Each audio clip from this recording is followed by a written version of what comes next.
she must have a cough. And that's why she was raspy.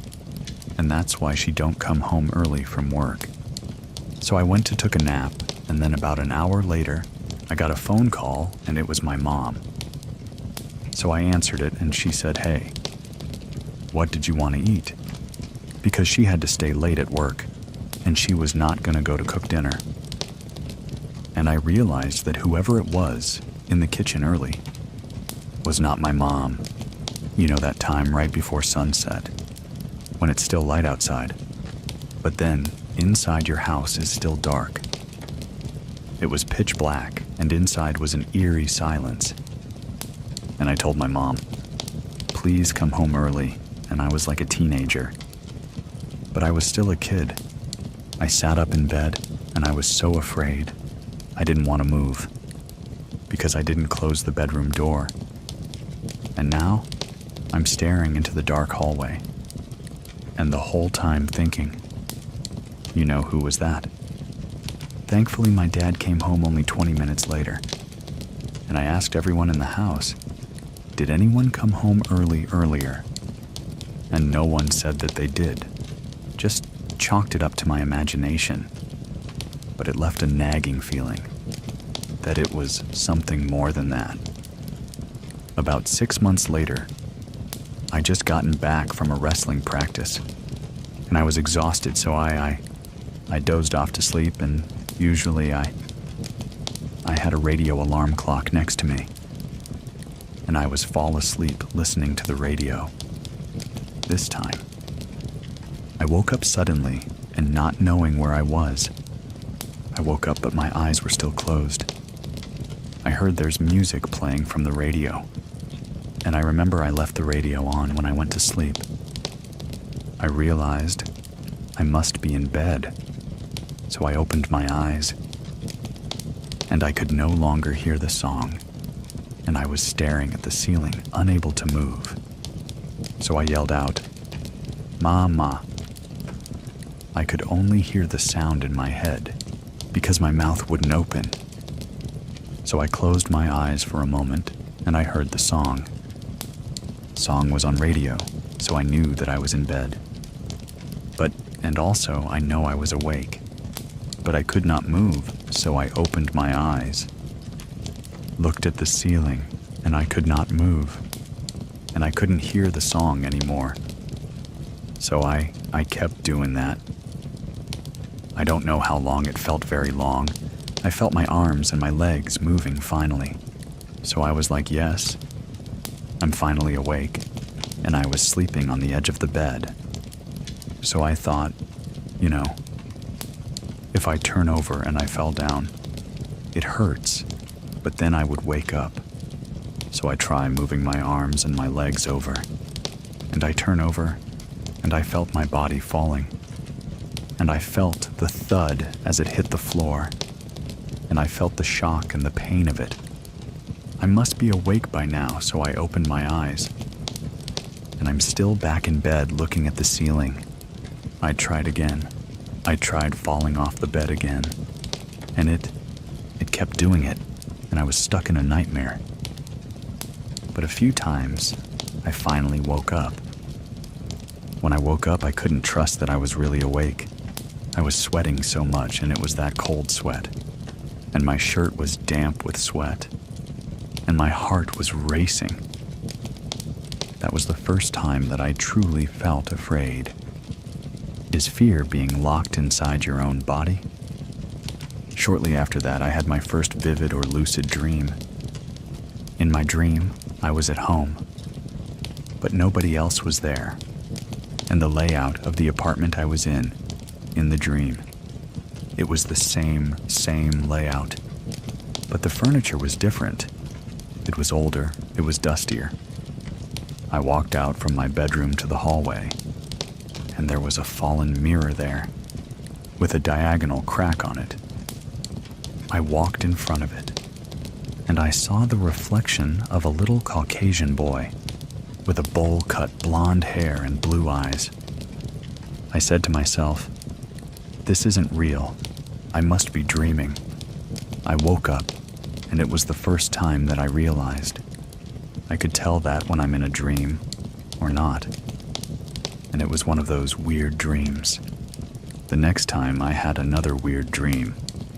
I was floating around the apartment. This time the furniture in the room was in.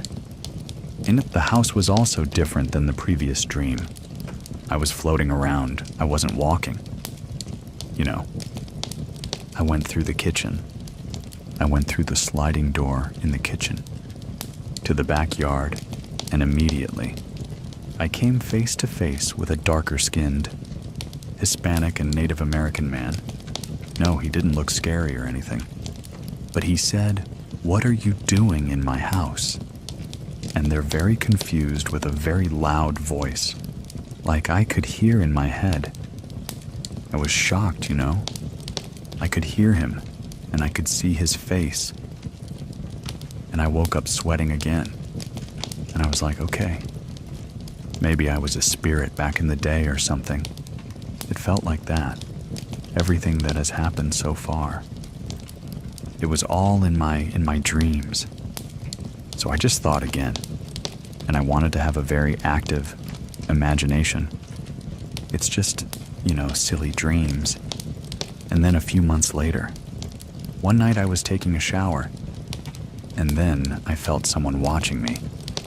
So I cleaned the shambles from a face, and I looked out through the frosted bathroom. Sliding door. It was a male figure. He was in a light blue buttoned shirt and tan slacks, pulled up way past his belly, and a green hard hat. Very official looking. So I was like, oh, my God, someone is in the bathroom with me. So I slid open the frosted door. No one was there. I stood there for a moment. I'm saying I must have imagined the whole thing. I was so scared, I didn't even finish showering. I just rinsed off and dried up. And I ran out into my room that night. My dad told me that my paternal grandfather is dead. He passed away in Vietnam.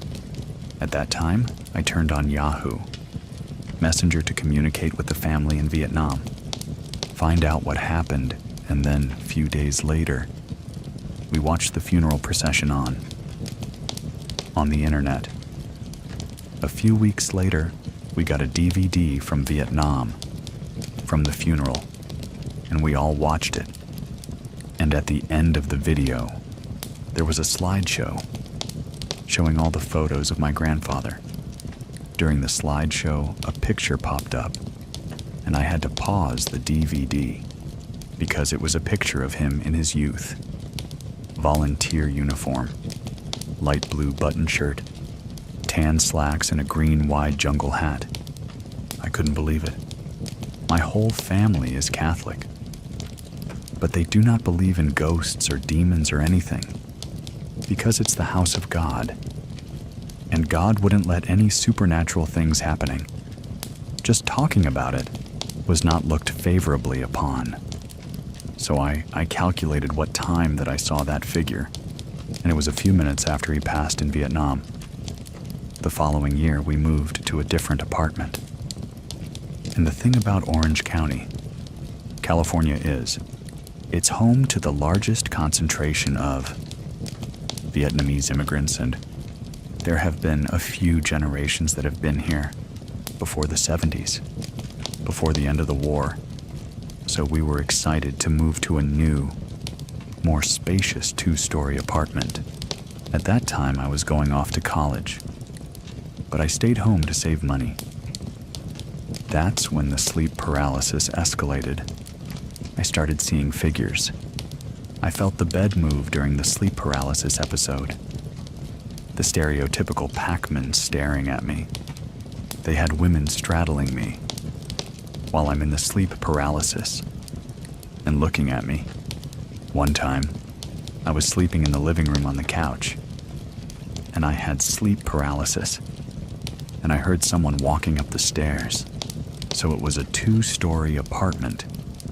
So it's a 2nd story who had stairs going up. So I was, in the living room. I had sleep paralysis. and I heard someone moving up the stairs, slowly but intentionally walking, so you can hear them, the first step. Dude. Dude. Dude. And a deep voicemail said, I'm coming to get you. And by this time, I'm used to it. So I knew how to wake myself out of sleep paralysis. I just used to shake my head really hard. And if I shake it really hard, I would wake up. I'm a very skeptical person. I like to think I'm rational. So I looked into it, and there was proposed theories on how or why sleep paralysis happens. It's the theta brainwaves, invading other type of brainwaves during sleep.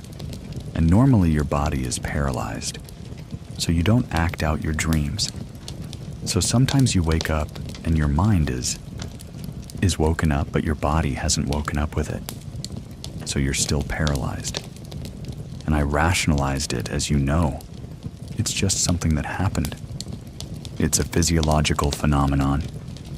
It's not real. So I just kept on living my life. And with sleep paralysis, as you know, that is something common. And then one night, I was studying in the living room again. Well, early into the morning, around 3 a.m., I heard footsteps coming from the bedroom upstairs. Let's not tune abnormal. People in my family, they would come down for a glass of water. But this time, it was my teenage sister. She had a dazed look on her face. She was staring in a distance as she was walking through the living room, as she walked into the kitchen. So I thought maybe she's sleepwalking. And it's the first time I've seen someone sleepwalking. So I pay attention. I didn't want to wake her, because I read all the lore that you're not supposed to wake a person that's sleepwalking. You just guide them back to bed. So she walked to the kitchen, and she walked to the kitchen window. She opened imaginary door. She looked up and down, and then she closed the door. And she turned around and went back to bed.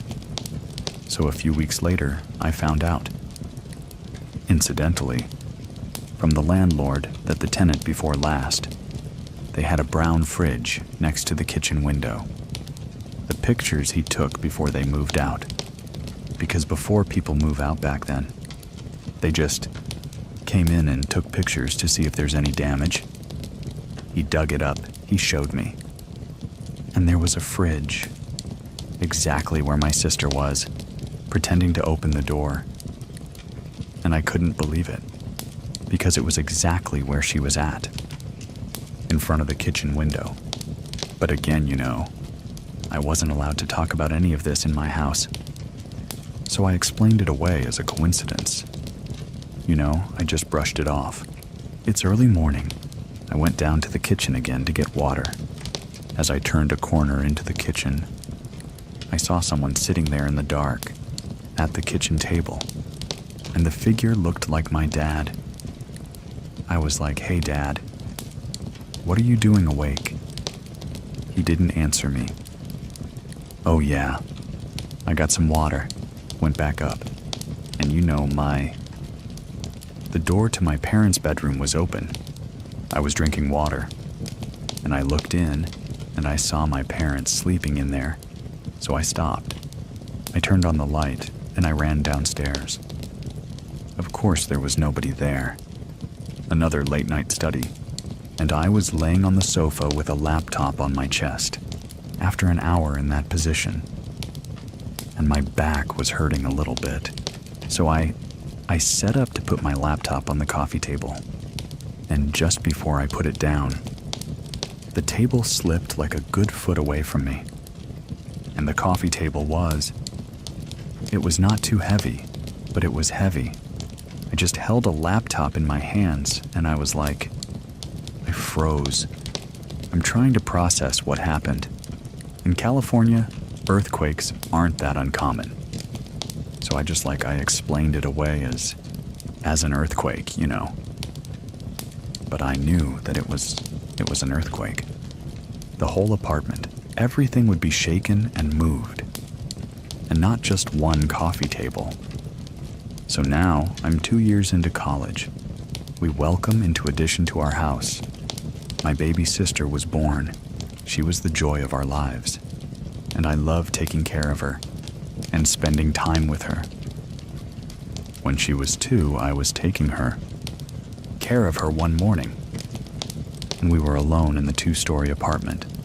And after giving her a bath and I put clothes on her, I was going to take her downstairs to get something to eat, and I had turned a corner, and I was a couple of steps down the stairs, and she was about to go with me, when she's turned back to look at the bedroom hallway, and she said, "Hey, look, there's a lady there." So I just grabbed her and I just booked it downstairs. Again, I played it out as her imagination, and I didn't want to acknowledge it. Shortly thereafter, we had a roommate. He was a son of a family friend, so he came in to study, so we gave him a place to stay. He shared a bedroom with me. Now, the whole time, there was always something going on in the room that I slept in. Things like feeling being watched, waking up feeling someone sitting in the bed, with a depression in the mattress, and especially the door opening on its own. So outside of this bedroom is a bedroom hallway, and there was a loose piece of floorboard right outside of it. So if you walk slowly, you would hear the creak of the floorboard. At around 3 or 4 a.m., almost every single night, I would hear the floorboard creaking. And again, I just explained this as you know. Someone in my family just probably waking up to get some water. But the door kept opening by itself around 3 or 4 a.m. every night. 'Cause I would just wake up with the door open, even though I remember closing the door before I go to sleep. I asked everyone if they opened the door to check on us during the night, and nobody said they did. I tried to rule out any physical explanation. We closed the window, so there's no draft that was pulling the door open from outside. We changed the locks, we changed the door. Then we changed the hole in the door frame, where the locking mechanism goes in. So basically, we changed the whole thing. Sort of changing the frame cause. You know, it was a rented apartment, but the door kept opening. And so one night, we were up in bed. He was in his bed, I was in my bed. We were each on our laptop. And then we heard the door handle turning. We looked to see who's checking on us, but the door creaked open, and the door had no turn back. There was nobody there. The door was in this place, and you had to turn the handle and push to open it. Finally, I got up and I closed the door and I locked it. Then I was convinced that there was no explanation for a lot of stuff that was happening. The first EVP that we captured, my roommate was an amateur rapper. He would write and record a song. It was like a whole thing in the late 2000s. One afternoon I came back from class, and I saw him laying in his bed with his headphones on, editing his songs. This time he was staring at his laptop, and his face was like flushed, like he was like red, and he looked shocked. So he told me to come here, put your headphone on, and listen to this. So he had his audio playback open, and I saw the different spikes of his voice on the audiogram. Before those specks of his voice, there was one single spike. So he played it. The voice of an older man in Vietnamese rang land, which is keep going. And he was visibly scared. And I didn't know what EVP was so surreal at that time. So I put a recorder in my room later and went to school. I made sure that all the doors were closed. All the window was closed. There was no one at home during the day. That people either went to work or went to school. So I got home that day and I listened to the playback. 4 hours of static nothing. I'm in the middle of doing math. I heard an older lady laughing. I guess from her age, she was a middle-aged lady. Again, I tried to rationalize it right. Maybe it was the sound from outside. But I checked with the neighbors. At that time, there was nobody around anyway. Went to school and went to work. It was weird, so I didn't try to record anything else. One night, I woke up in the middle of sleep, and I knew I was having sleep paralysis. I was laying on my side and was looking at my roommate. I said I couldn't see his face, because there was a pale white legs in front of it, belonging to a girl, and she wasn't my sister, because her legs and thighs were not as thin as my sister's. I put white legs and it turned around. It started to bend down. I closed my eyes, because I knew whoever it was bent down to look at me. I pretended to be asleep, but I could feel the eyes looking at me. And I woke up, and I saw my roommate laying on his side, looking at me, and I could tell that he saw her too, because he was scared. But he just turned away towards his wall and went back to sleep. Eventually, he found a place on his own and he moved out. I moved to the other bedroom with my little brother. On the wall, there was a heavy wooden cross, a good 10 pounds, and it was right where I slept. So it was right on top of my head. One night I was sleeping, and suddenly I heard someone yell in my left ear. Tan. That's my Vietnamese name. I just jolted awake just as a reaction. I put my hands up. As I put my hands up, the cross fell into my hand. They pushed into my head. It hurt. I looked at my little brother, and he was sleeping. So if someone was really there, it would have hurt him. It was really loud, either in my ears or in my head. I was confused. There was a little bit of adrenaline too, because I woke up and something fell in my head.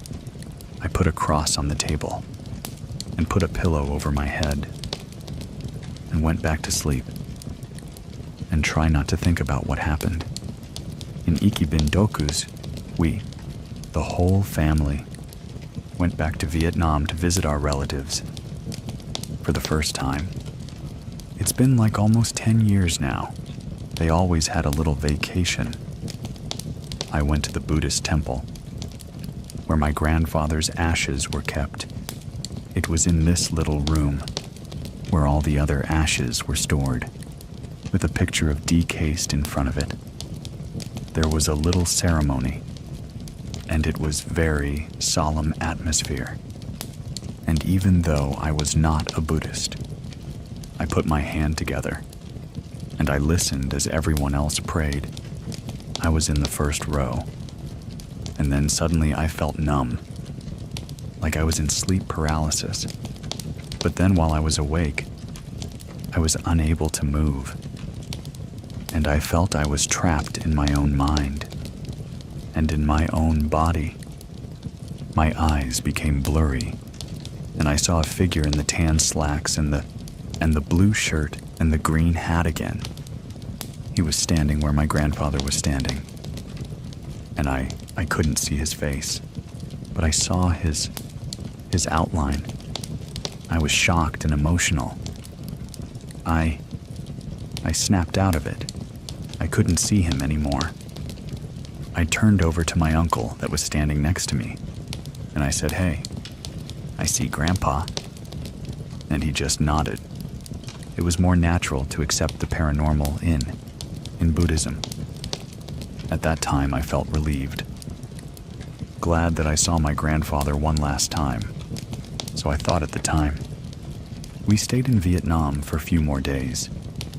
It's customary to have a shrine in the house, honoring the ancestors. So basically, you have a place where, with all the pictures of your ancestors, and people would come visit.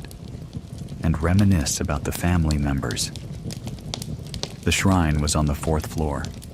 It was a party I was eating and drinking. I was drunk. I went upstairs to go lay down. I fell asleep with one of my uncle and aunt next to me. And 30 minutes or so after I went to sleep, I sat up. I looked at my uncle and my aunt with distant eyes. I stroked my imaginary beard, and I said, "Is Tam's family visiting?"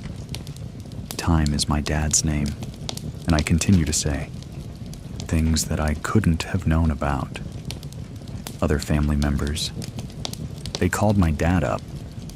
I was talking to him as if I'm his grandfather. My dad is forever Catholic.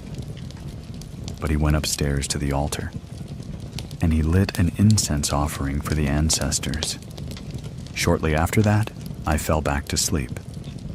My great-grandfather had a long beard, and I bear a resemblance to him. Even the mole on my face is the same mole that he had. That trip I had to go back to the US earlier. Classes was going to start. I got back by myself. I was tired and it was a different time zone, and I couldn't sleep. So I put on an exercise activity in the living room. I did an hour of cardio. And then I caught up with an hour of yoga.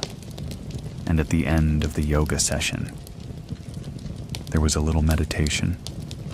So I closed my eyes, and the voice from the deity chanted in the And I didn't hide the volume up because, early in the morning, I didn't want to, disturb the neighbors. After a second on, I started to feel weightless and peaceful. And in the middle of the third, I felt a hot breath on my right ear, and I heard loud whispers of multiple voices. It lasted for maybe half a second, and when I opened my eyes and I saw no one around me, I was still a little disoriented from the meditation. I tried to recollect what just happened. Did I really hear whispers? So I called my friend. I told him I'm going to sleep over at his house. I've seen enough scary movies. It's a bad idea. The other person that believed was my little sister. The one that was sleepwalking. She came home one night. Besides, she's the one in college now. She was parked in the car and she was outside. And she saw my dad washing dishes through the window on the 2nd floor. And she came up and she asked him, "Hey, was your sister here?" My aunt. And he said, "No. It's late and she's probably at home." Why would she be here? And she told him that. "I saw you washing dishes by the window, and there was an older woman with white hair in a bun. Standing behind you, he became defensive. And I told her to stop watching scary movies and imagining things. Eventually, I moved out of the apartment, so I would come back sometimes to have a sleepover. One night, I went to sleep in the room where the crash fell. This room belongs to my little sister now. My sister's closed laptop was in the room. She was away on a school trip. I closed the door. I locked it. I didn't want anything funny to happen. I went to sleep. Suddenly, I was jolted awake. Loud music was playing. I turned on the light and the laptop was open. YouTube was on, and I told myself it was impossible. First of all, the laptop was closed, even if I was sleepwalking. I didn't know her password to log in. Whoever it was. Want to play a prank with me?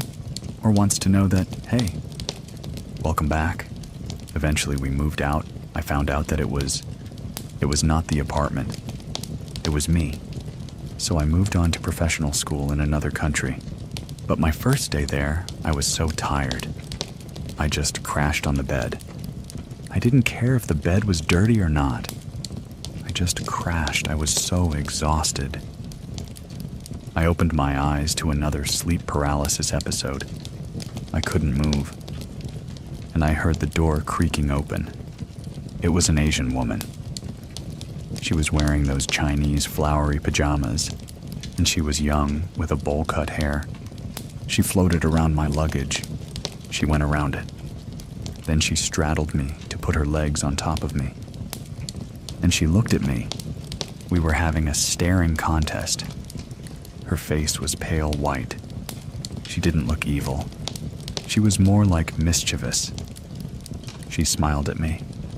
I smiled at her. I blinked twice. She blinked twice. Then she just cocked her head back, and I could hear her laugh in my head. Then she got off me, and then I closed my eyes. The next morning, I told my flatmates what happened, and surprisingly, they were supportive. And they offered to switch rooms with me. And then I dug up the history of the town we lived in. And sure enough, there was a sizable Chinese immigrant population there. So, a year went on, I was in graduate school. One night I dozed off after studying for 14 hours. And you know, if you're in graduate school, you're studying full-time for 12, 16 hours a day. I remember it was a Thursday night when I went to sleep. And on Friday at around 2 a.m., I woke up with an uneasy feeling. And I opened my eyes, and I saw a pair of skinny girl legs, and asked myself, oh my God, it's the same strip reality episode. And I looked up to see who it was. I realized if I could look up, I'm not having sleep paralysis, I'm awake. And I looked up, and it was my classmate Macy, and she whispered Ted. And like a pillar of smoke, she just withered away. I sat right up because I could not believe. I just hallucinated someone in my class.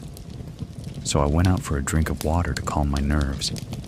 I came back in to go to sleep, and there was a heaviness in the room, like the room was under high pressure. It was suffocating.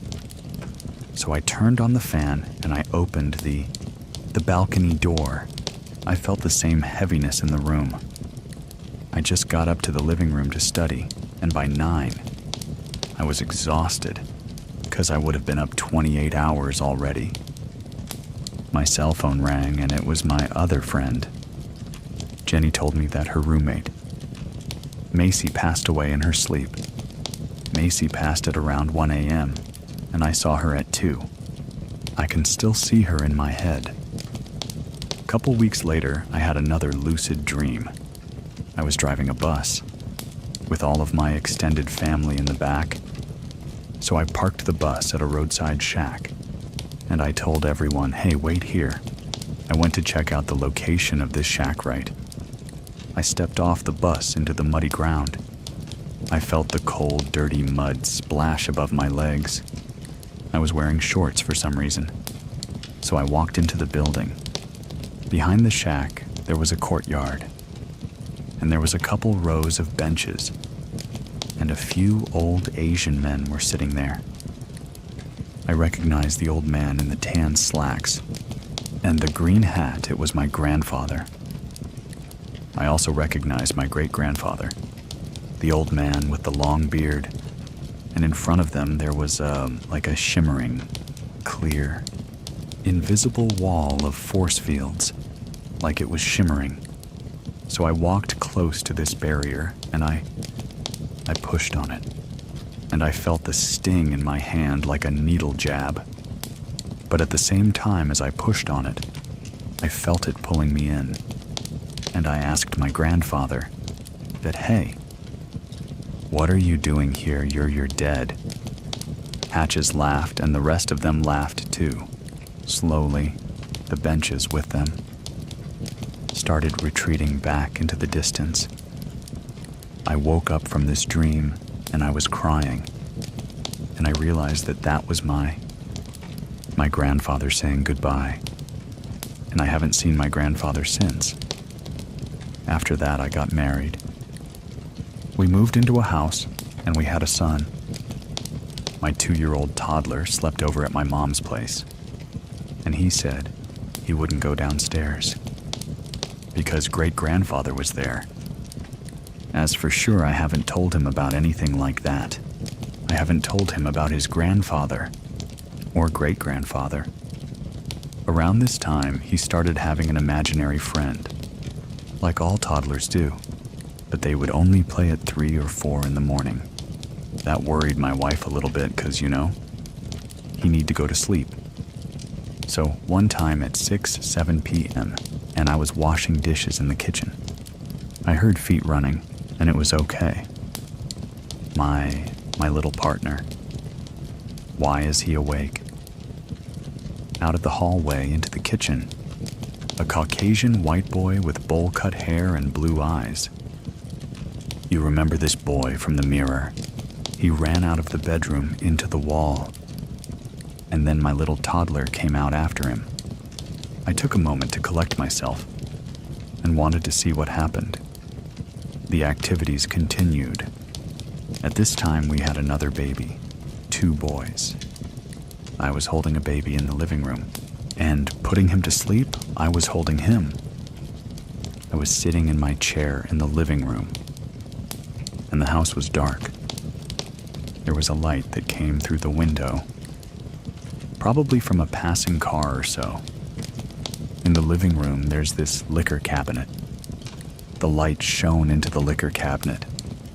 I saw a phantom little dress that belonged to me, like a little girl or something. It was flowing in front of the cabinet. Because it was a glass liquor cabinet, not only did I see the dress in front of the cabinet, I saw the reflection of it in the cabinet too. I didn't do anything, because I didn't want to wake the baby. That's the time that I thought to myself, is this another haunted house? Because I grew up in 2 haunted apartments, and it was the first time I started to think, maybe it's not the apartment, maybe it's me. One time, I fell asleep and someone yelled out my name again. It was a younger female voice. It scared me out of my mind because it was loud. It was the loudest voice in my head I've ever heard. I asked my wife, did she call my name? She said no, and just went back to sleep. I didn't know what any of this meant. I am a laboratory scientist. I work in a hospital. One night I was at work, and I was in the pathology room. The hospital morgue is also in this room.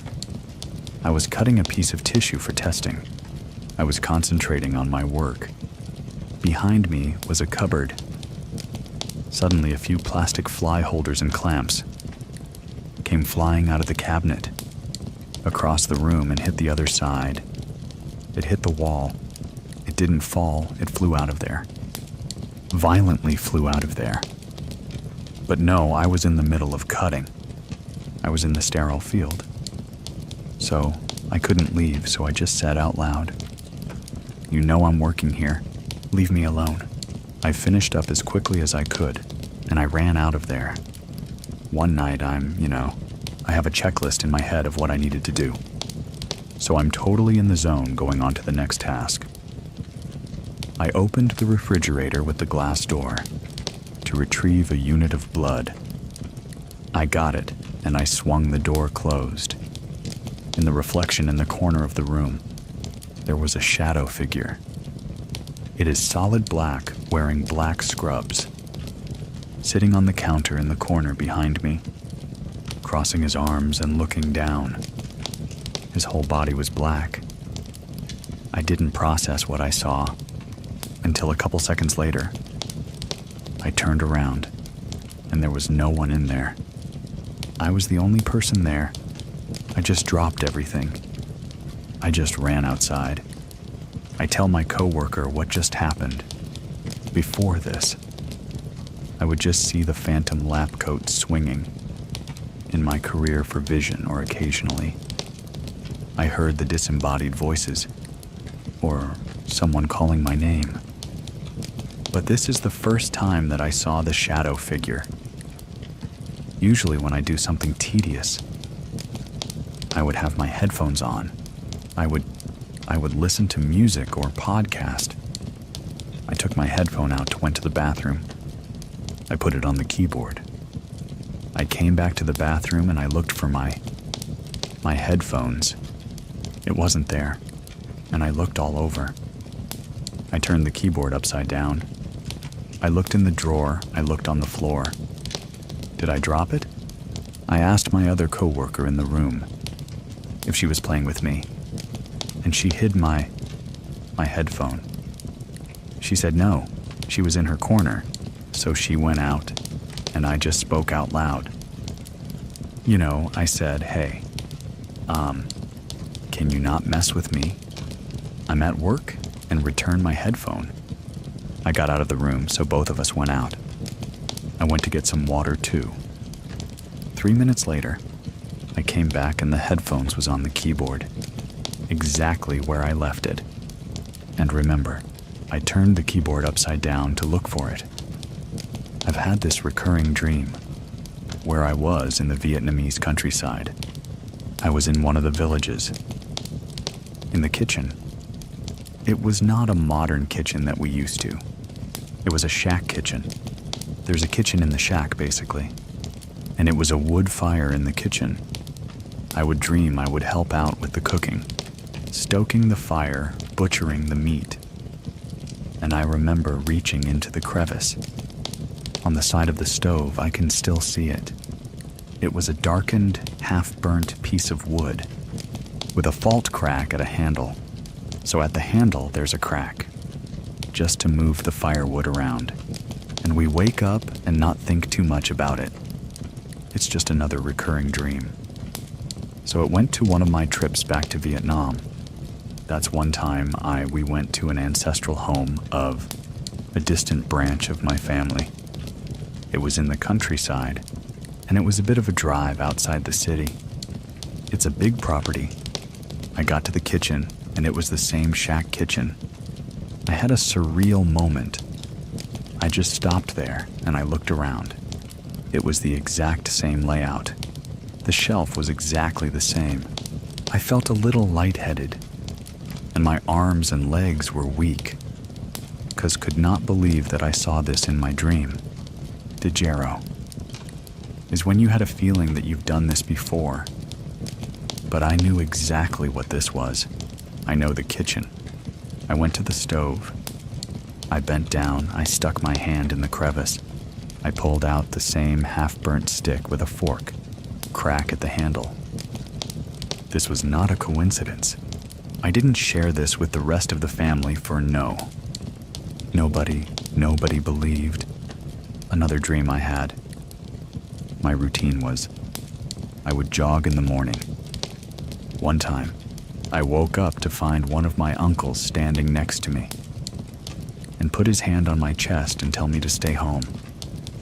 No, I don't need to run today. He looked just like my uncle, but the only difference, he had a thick mustache.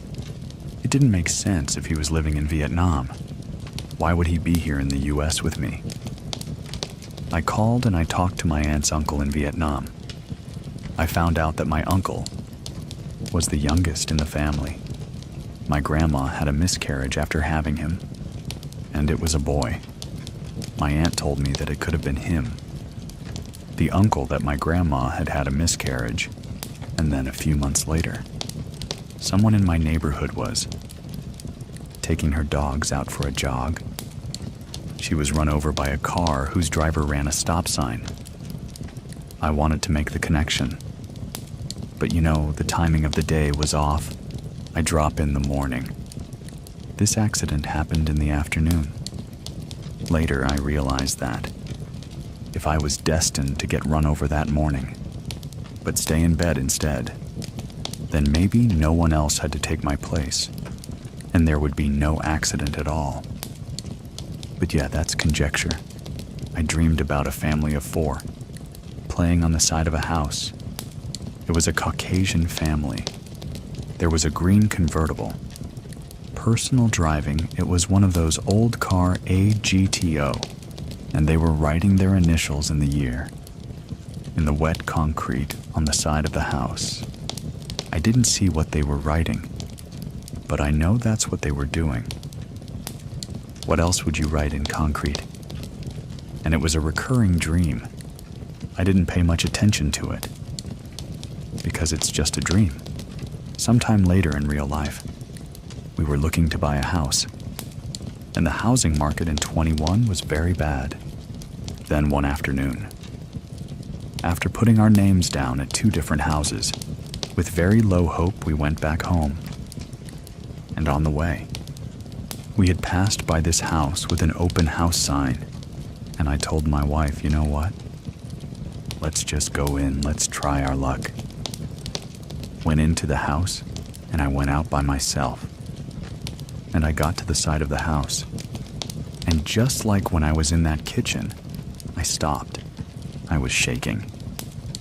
There it is, the green convertible, GTO. GTO. I walked to the side of the garage, and I saw the initials and the year in concrete. All of a sudden, it's like a rush of intensity. I felt everything. I felt the happiness. I felt the nostalgia. I felt a laughter. I felt a shiver, despite all the emotion that the property has experienced. It shared some of that with me. So the realtor revealed that the owners retired and wanted to move to the United States and needed to sell his house. Usually you need to outbid the other buyer. The price would just go up. However, the realtor told me that she was just instructed by the owner, just before we showed up, to settle for $20,000 over the asking price. So that's what we did. We offered $20,000 above asking price, and we got the house. The house has been good, and I haven't had any paranormal experience here. My wife asked me, "Hey, have you seen anything unusual?" And I said, "No, this is a good house." The last thing is, all the haunts that happen while we go on vacation, there's been 2 that are significant. So we went to Indianapolis to attend a cousin's wedding, and it was a large group of us. We booked a large multi-room house, and the first thing I noticed when I put up was, this is a very nice Victorian house. Oh, but it looks very nice historic. It was in the historic part of Indianapolis. So one night I went to sleep pretty late, and I was tired from a day of driving and attending events. My wife was in the bathroom getting ready to sleep. I closed my eyes, and the light was on in the room. It was bright white light, and I felt the room getting darker through my closed eyelids. So I figured my wife get out of the bathroom, and she turned off the light. When I opened my eyes, and what seemed like a second later, the room had a flickering yellow hue, as if the room was lit by candle lights. Standing at the foot of the bed was an older, white man in colonial attire. He had a saber or a sword by his side. I looked over to my right, and there was an older, white woman with salt and pepper hair, in a white nightgown. The older woman was looking into the distance, but the police officer was looking straight at me. I was scared. I pushed myself to sit up, and as soon as I sat up, the older woman turned to look at me. I realized I am awake. I'm wide awake. This is not a sleep paralysis. I closed my eyes. I didn't want to look at them.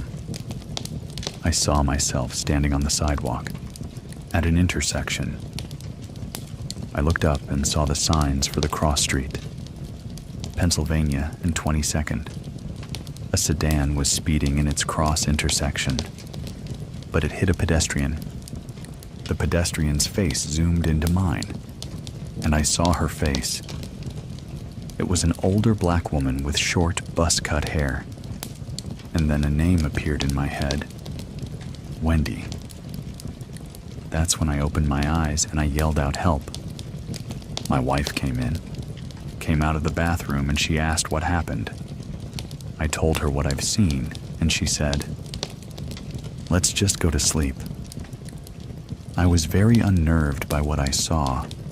It was two apparitions and a memory or something of someone getting run over. So in the morning, I looked on the map. And Pennsylvania. 22nd is one street over of where we stay.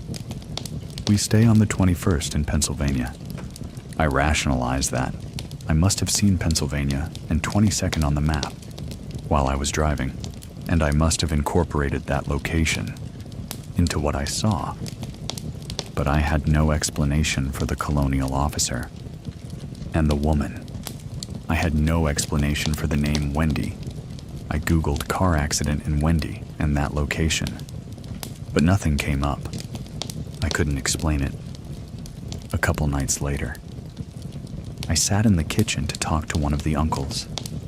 It was early in the morning, again 2, 3 in the morning, and I sat on the table across from him. Behind his head on the wall was an oval vanity mirror. It was angled downward where I sat. I could see his reflection and mine. We were in the middle of a conversation, and I looked up in the mirror, and there was a dark shadow figure moving on the wall behind me. It stopped, waved its right hand, and continued moving out of view.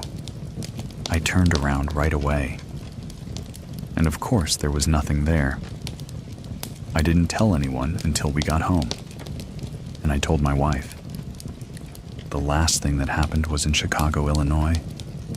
I visited Chicago in 22 to attend for graduation for my master's degree, though we stayed at a hotel near the university. When we put up in a taxi, the hotel did not look exactly like what I expected. It was a thin and long building, and of course,